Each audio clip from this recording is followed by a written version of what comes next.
Hello everyone. आज हम करने वाले हैं पी ब्लॉक के 15 ग्रुप के सारे रिएक्शंस, है ना। जितने भी आपको पी ब्लॉक में रिएक्शंस दिए हुए हैं उनको याद करने की ट्रिक मैक्सिमम आपको एकदम समराइज करके बताऊंगा किस तरीके से आप याद कर सकते हो। ठीक है, बहुत सारे रिएक्शंस ऐसे होते हैं जो देखने में लगते हैं यार कैसे याद करेंगे सर, लेकिन उसमें एक दो ऐसे छोटी छोटी बातें होती हैं जिनसे वो तुरंत याद हो जाएंगे। चलिए स्टार्ट करते हैं। सबसे पहले तो हमारे पास एक रिएक्शन आपको एनसीईआरटी में दिया हुआ है पी ब्लॉक में, जिसमें NH4Cl आपको NaNO2 से रिएक्ट कर रहा है। ठीक है, NH4Cl NaNO2 से रिएक्ट कर रहा है। अगर हम यहाँ देखें सबसे पहले ये रिएक्टर क्या बनाएगा, NH4 प्लस और इसका NO2 माइनस, NH4NO2। ठीक है, उसके बाद देखिए होगा क्या, आपको कैसे रिएक्शन करना है। आप सोचिए इस कंपाउंड से आप कितने वाटर निकाल सकते हो मैक्सिमम। तो 4 हाइड्रोजन 2 ऑक्सीजन, तो 2 मोल H2O निकल सकता है इससे। ठीक है, तो अब 2 मोल H2O निकाल दो। उसके बाद क्या बचा, 2 नाइट्रोजन, तो यानी N2। डन है। अगला देखते हैं, यही अगर मैं NH4NO3 को हीट कर दूं तो देखिए NH4NO3 से आप मैक्सिमम कितना H2O निकाल सकते हो। 4 हाइड्रोजन 3 ऑक्सीजन है, तो मैक्सिमम 2 H2O निकाल सकते हो बिकॉज आपके पास 4 हाइड्रोजन है। तो आप अगर 2 H2O निकालोगे तो एक ऑक्सीजन भी फिर भी बच गया, तो एक ऑक्सीजन बचा और 2 नाइट्रोजन बचा, क्या होगा N2O। डन। नेक्स्ट देखते हैं, NH4 होल ट्वाइस Cr2O7। इसको भी इस तरीके से ही करेंगे। क्या करेंगे, इसको एक साथ लिख देंगे। देखिए क्या है, N2H8 Cr2O7 एटम्स को एक साथ लिखें, तब हम यहाँ से मैक्सिमम कितने H2O निकाल सकते हैं वाटर। 8 हाइड्रोजन 7 ऑक्सीजन है, तो 4 H2O मैक्सिमम निकाल सकते हैं।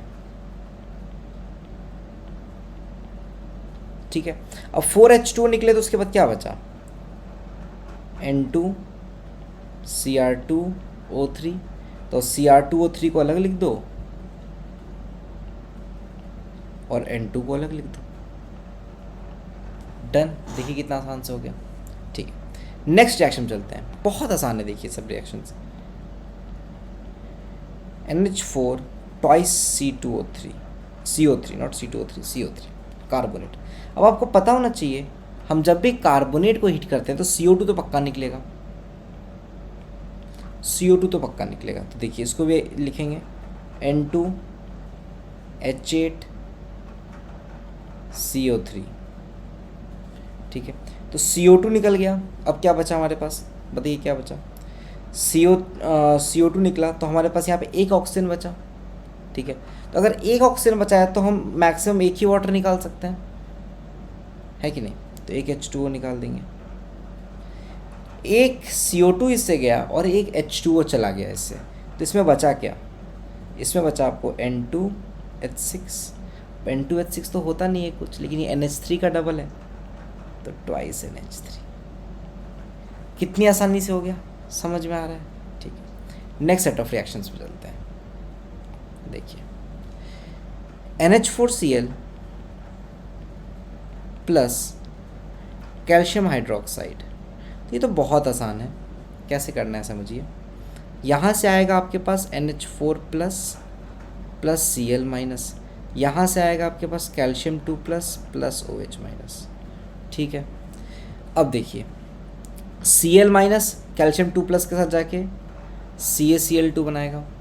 ठीक है, अब देखिए OH माइनस क्या करेगा, NH4 प्लस से H प्लस चुराएगा तो बना लेगा H2O, और NH4 प्लस से जब H प्लस निकलेगा तो ये हो जाएगा NH3।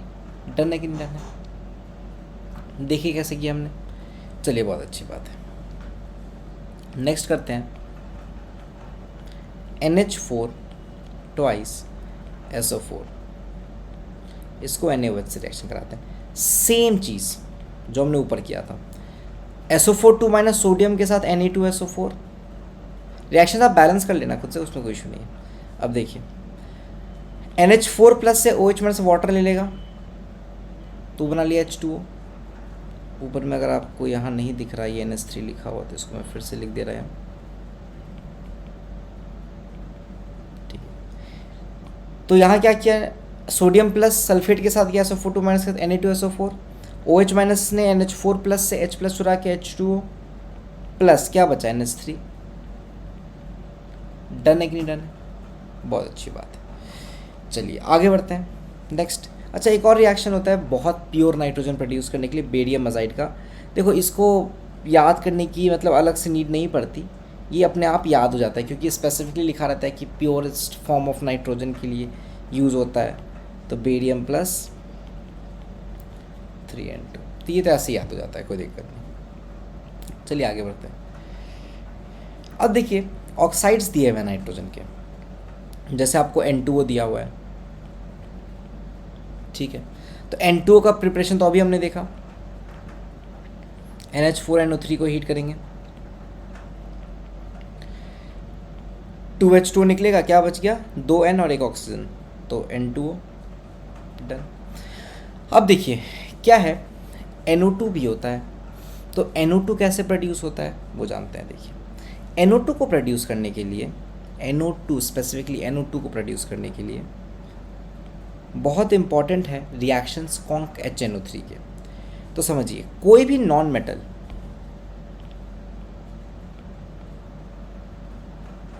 कोई भी नॉन मेटल आपको जब कॉन्सेंट्रेटेड HNO3 के साथ रिएक्शन करता है तो क्या बनाता है, वो उस नॉन मेटल के कॉरस्पॉन्डिंग एसिड बनाता है और वो NO2 गैस वाटर के साथ रिलीज करता है। ठीक है, एग्जाम्पल करके बताता हूँ। P4 को मैंने रिएक्शन करा दिया कॉन्क HNO3 के साथ, ठीक है। ये हमें क्या देगा, ये हमें देगा H3PO3 plus NO2 plus H2, corresponding phosphorus का एसिड बनाया हमने। सल्फर को करा देते हैं कॉन्क HNO3 के साथ, सल्फर के corresponding acid H2SO4 plus NO2 plus H2। Iodine का करा देते हैं HiO3 corresponding acid plus NO2 plus H2। Done. आगे बढ़ते हैं। अब देखिए इतना आपको समझ में आ गया नॉन मेटल वाले। अब देखिए जो हैवी मेटल्स होते हैं, for example lead nitrate, heavy metals के जो नाइट्रेट होते हैं, या हम ले लेते हैं AgNO3 या हम ले लेते हैं HgNO3 होल ट्वाइस। इनको जब आप हीट करते हो तो क्या होता है, लेड का ऑक्साइड बनता है, यहाँ पे Ag का बनेगा Ag2O, यहाँ पे Hg का बनेगा HgO, और इसके साथ साथ इनमें भी NO2 गैस रिलीज होता है। तो इस तरीके से ये याद रख लेंगे, और साथ में O2 भी, ठीक है। अब देखिए अब एक स्पेसिफिक रिएक्शन है कि अगर हम ग्रुप 1 के नाइट्रेट्स में बात करें तो उसमें एक लिथियम नाइट्रेट है LiN3, उसको जब हीट करते हैं तो आपको Li2O plus NO2 plus O2। अब इसके साथ साथ और कौन देता है, तो लिथियम का अफेयर किसके साथ है, मतलब इसका डायगोनल रिलेशनशिप किसके साथ है, लिथियम का डायगोनल रिलेशनशिप है आपको मैग्नीशियम के साथ। तो मैग्नीशियम के नाइट्रेट को भी हीट करते हैं तो MgO plus NO2 plus O2 मिलता है, ठीक है। चलिए इतनी बात हुई, डन। आगे बढ़ते हैं। और कुछ ऑक्साइड्स हैं, जैसे आपको N2O3 दिया हुआ है, ठीक है, N2O3 दिया हुआ है। तो देखिए N2O3 को सिंपल ऐसे लिखना है, NO plus NO2 gives you N2O3, ख़त्म। अब इसी चीज़ को NCERT में क्या लिखा हुआ है, इसका डायमर लिख दिया है उसने N2O4, बस। तो उसने NO N2O4 gives you N2O3 इस तरीके से लिखा हुआ है, डन। अब देखिए N2O4 होता है, वो कैसे बनता है, तो कोई दिक्कत नहीं, NO2 का डायमर है, तो NO2 को कूल कर दोगे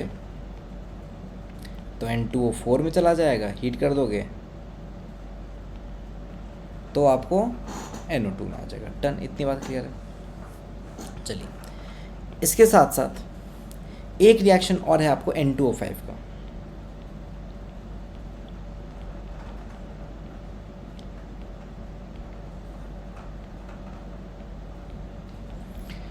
ये थोड़ा आपको ध्यान रखना पड़ेगा और ये भी याद रह जाएगा आपको, जैसे अगर मतलब ये बाकियों से थोड़ा अलग तरीके से दिखता है ना, P4O10, इसीलिए आपको N2O5 सबसे ज़्यादा ऑक्सीजन वाला, P4O10।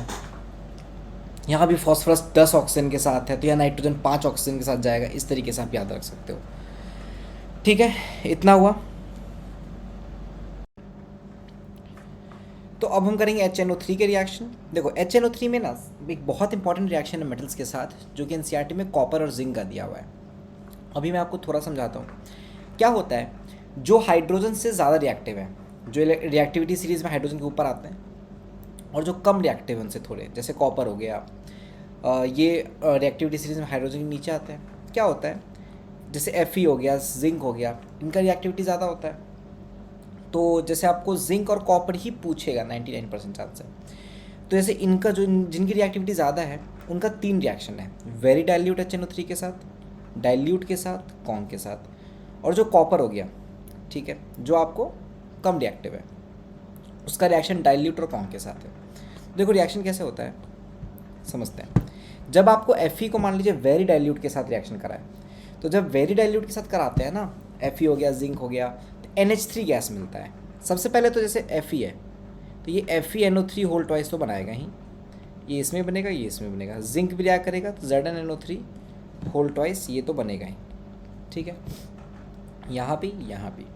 अब गैस जो रिलीज़ होगा वो देखिए, वेरी डाइल्यूट के साथ बनता है NH3 गैस, जो कि वापस से HNO3 के साथ रिएक्ट करके NH4NO3 बना लेता है। यहाँ पे भी NH4NO3, ठीक है। डाइल्यूट के साथ N2O गैस देता है, कॉन्क के साथ NO2, और साथ में वाटर बनता है। क्लियर है सबको? इतनी बात समझ में आ गई? ठीक है। वहीं अगर कॉपर की बात करें तो कॉपर के भी आपको 2 रिएक्शन करने होंगे, एक होगा डाइल्यूट, एक होगा कॉन्क। HNO3 HNO3, ठीक है। तो पहले तो CuNO3 होल ट्वाइस बनेगा, सबसे पहली चीज़। उसके साथ यहाँ पे N, जैसे यहाँ पे क्या बना था N2O, डाइल्यूट के साथ यहाँ N2O नहीं बनता है, क्या बनता है आपको यहाँ पे बनता है NO। डन, क्या बनता है NO, और यहाँ क्या बनता है NO2। कॉन्सेंट्रेटेड के साथ यहाँ भी NO2 बनता था, कॉपर वाले में भी NO2 बनता है, ठीक है। चलिए अब देखिए, इसके साथ वाटर बना दिए। तो ये रिएक्शन बहुत इंपॉर्टेंट है, बहुत बार रिपीट हुआ है क्वेश्चन है, तो डायरेक्टली आएगा गैस कौन सा रिलीज होता है। चलिए आगे बढ़ते हैं। अब कुछ रिएक्शन देखते हैं H3PO3 के। इसको करने का तरीका बताता हूँ। देखो P2O3 को वाटर से रिएक्शन कराएंगे, PCl3 को वाटर से रिएक्शन कराएंगे, P2O5 को वाटर से रिएक्शन कराएंगे, फिर आपको PCl5 को वाटर से रिएक्शन कराएंगे। अब देखिए, जब भी सिर्फ वाटर का एडिशन होता है ना, सॉरी, सिर्फ वाटर से रिएक्शन कराते हैं, वाटर का एडिशन कराते हैं, सिर्फ और सिर्फ वाटर, तो आपको जैसे ये फॉस्फोरस है यहाँ पे चारों रिएक्शन में, इनका ऑक्सीडेशन स्टेट नहीं चेंज होगा, ये ध्यान रखो। ये +3 में है तो क्रॉसपॉन्डिंग +3 का एसिड बनाएगा, दैट इज़ H3PO3। यहाँ पे +3 में है, +3 में है +3 का बनाएगा, +5 में है तो H3PO4 +5, +5 में है तो H3PO4 +5, ठीक है। अब आपको एक बहुत इंपॉर्टेंट रिएक्शन है H3PO3 का डिसप्रपोर्शनेशन का। H3PO4 में ऑक्सीडाइज होता है और PH3 में रिड्यूस होता है, +3 से +5 में ऑक्सीडाइज और -3 में रिडक्शन होता है, बहुत इंपॉर्टेंट है, ठीक है। आगे बढ़ते हैं। इसके बाद हमें रिएक्शन है आपको Ca3P2 के रिएक्शन है, ठीक है। Ca3P2 के रिएक्शन हैं, जैसे कि मान लो एनसीईआरटी में गिवन है, जिनको याद करने की आपको नीड नहीं है, वो बस ऑब्जर्व करोगे तो हो जाएगा। जैसे Ca3P2 इसको वाटर से रिएक्शन कराएंगे और Ca3P2 इसको HCl से रिएक्शन कराएंगे। तो अब वो कुछ नहीं करना है, इसका पॉजिटिव और नेगेटिव पार्ट को देखना है। इसके पॉजिटिव और नेगेटिव पार्ट को देखना है, इसका पॉजिटिव इसके नेगेटिव के साथ, इसका नेगेटिव इसके पॉजिटिव के साथ, बस COH whole twice plus PH3, balance तो आप कर सकते हो। यहाँ पे कैल्शियम Cl माइनस के साथ CaCl2 और H प्लस P3 माइनस के साथ PH3, डन। कितना आसान है। अब देखो एक रिएक्शन नाइट्रोजन के ऑक्साइड का बच गया था जब हम नाइट्रोजन का प्रिपरेशन कर रहे थे ना, नाइट्रोजन के ऑक्साइड्स का प्रिपरेशन की रिएक्शन, N2O की रिएक्शन, NO2 की रिएक्शन, N2O4 की रिएक्शन, N2O5 का बताया। वहाँ पे एक और रिएक्शन था जो छूट गया, उसको अलग से ध्यान रख लेना। इतना बताया, एक तो याद रख ही सकते हो यार, NaNO2 plus FeSO4 plus H2SO4, ठीक है। ये आपको क्या देता है, ये आपको देगा Fe2SO4 whole thrice plus NaHSO4 plus H2O, और मेन कौन सा गैस है, NO गैस है, डन। तो हमने बहुत सारे रिएक्शन नाइट्रोजन फैमिली के देख लिए, इनको अच्छे से याद कर लेना, ठीक है। मिलते हैं नेक्स्ट वीडियो में, तब तक के लिए बाय बाय, टेक केयर। नए इनऑर्गेनिक हैक लेके आऊँगा, पढ़ते रहो। जय हिंद।